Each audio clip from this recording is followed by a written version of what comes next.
Hey guys, today I'm going to show you how to resize your model in Bambu Studio. I repeat, we're going to rescale the size of your STL model in Bambu Studio.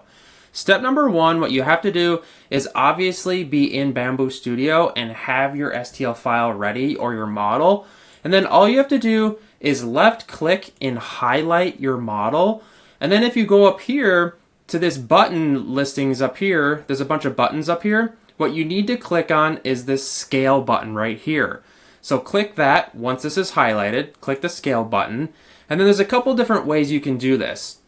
So what you want to do, if you want to keep the model scale, and by scale what I mean by is if you increase the size of one axis, is that going to be what you want, or do you want the whole thing to stay uniform? I advise keep it to scale so everything's uniform and the different sizes stay the same. Hopefully that makes sense. I'm not explaining it great, but I always make sure I have this checked. And then what you can do is either increase the size of it by a percentage. Like for example, I can do, it's at 100 right now. I could do 150%, and then it increases it by 50% of the size. Or what you can do, I can click the back button up here on the left, don't forget that. And then you can also do it by millimeters.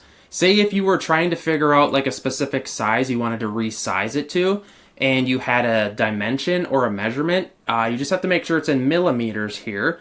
And then I could do it in this x-axis. I could do that in 40 millimeters, or I could do it in 50 millimeters. And a lot of times this kind of helps, say if you're designing something that fits into a certain section.